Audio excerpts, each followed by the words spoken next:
Welcome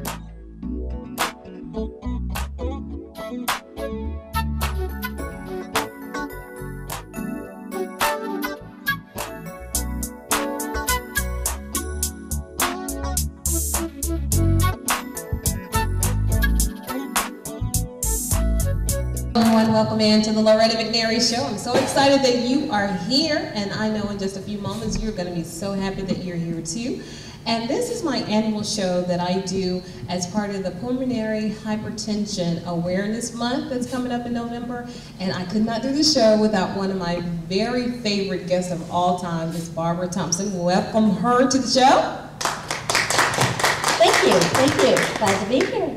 I know, and you've been so busy creating awareness and buzz and educating the whole public, not only here locally, but internationally. So we're going to talk about that too, and we'll start sharing her story and actually a fight against pulmonary hypertension that she launched some years ago when I first met her. That's true, that's true.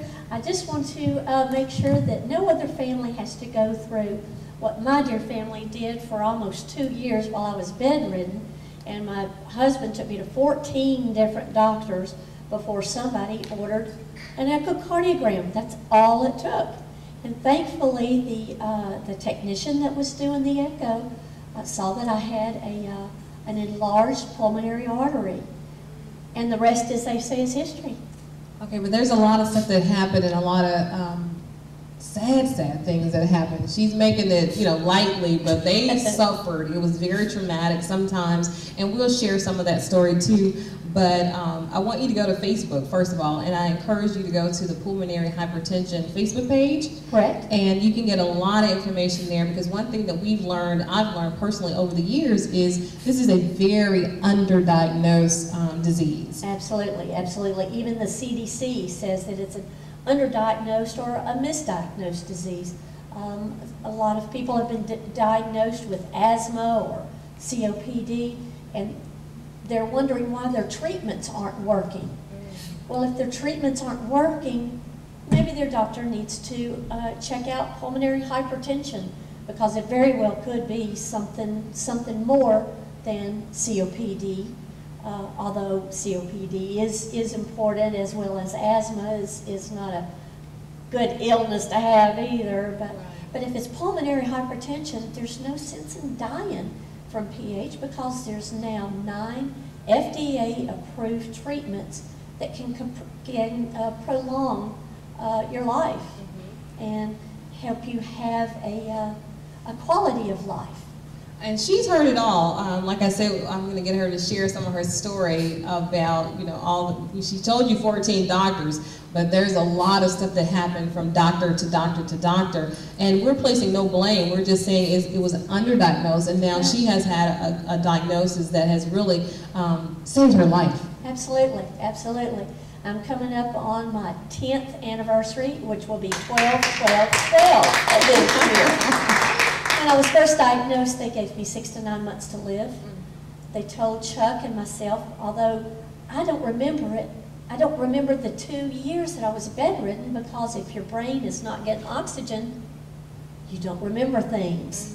So that's why I say no other family should have to go through what my family did. And luckily they stuck by me, and I'm alive today because of it. Yeah, and your husband, Chuck, is so amazing. Yes, I know that we have a lot of amazing husbands out there, and I'm the first one to tell you that there are tons of them out there, and there are still tons of great men that are not married, so women don't lose hope about that. But Chuck is incredible. I have met him personally many times, and he is very, very dear to my heart. And just to see their communications and the love for one another, and how he was strong when you were weak, and you're weak when he's strong, and vice versa, you do that thing together, you're doing it up. Brandy, and I just can't imagine being told that you have 6 to 9 months to live, and your husband was like your rock. Absolutely, absolutely. Well, I was definitely a textbook case of pulmonary hypertension, because I had the blue lips, the bluish tint to my lips and to the nail beds, excessive fatigue. I couldn't walk 5 feet. Because of the pH, the shortness of breath, the hoarseness, How about a cough? Did you have a persistent cough too? No, I didn't have a cough. Okay. Didn't have a cough. Okay. But it was more the hoarseness. And I later found out that when your pulmonary artery is enlarged, it will push up against the nerves in the voice box. So that's why I was hoarse. Luckily, I have my voice back now. I'm not sure how Chuck is handling that, but before I was diagnosed, not much more than a whisper, or I had to read my lips, or had to write notes down because I couldn't speak. I kind of want to go backwards a little, about 3 years when you first contacted the show, and she submitted this really nice email. She wanted to be on the show because she was suffering from pulmonary hypertension, and she felt like if she could just create awareness for it, that she could save some lives. And I told her this, our first show 3 years ago, I didn't want to do the show on pulmonary hypertension. I had to be very, very honest with her. Number one, I'd never heard about it. Not saying I've heard everything out there that you can get, but I was uncomfortable because I read where, people were dying, and, not only from this, but I was just reading some stuff, and she had everything laid out for me, and so I was intimidated. I was so intimidated by her overwhelming knowledge and her passion to have this thing out there, and I'm like, nobody else is doing a show on hypertension. Oprah didn't do a show on pulmonary hypertension. So I wanted to make sure that I stayed away from it too, because there was no plan of action. There was nobody else really talking about it in media. So I felt like she was trying to put me on the spot. And so I truly ignored her. It took, 3-4 months? Well, she tried to ignore me. Yeah, there is no ignoring her, first of all. I just tried. We can laugh about it now, but it was not a laughing matter. I mean, I was serious. I was not going to get her on the Loretta McNary show and talk about something I had not heard of. I don't know anybody who's heard of it, and how it still was relatively newly being diagnosed here in Memphis, because I couldn't even find an article on it. I couldn't, very little information, but she was persistent.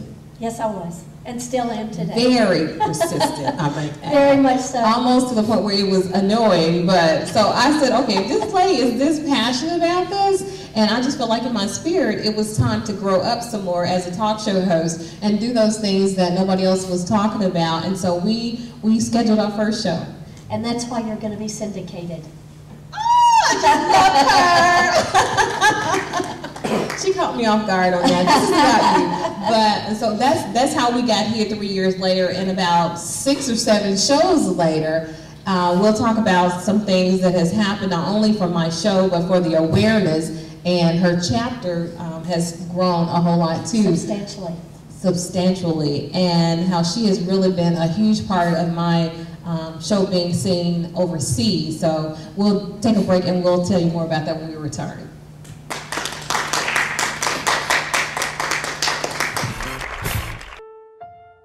In 1990, in Severn, Maryland, the daughter of a clergyman was discovered by a music industry insider while pumping gas at a service station.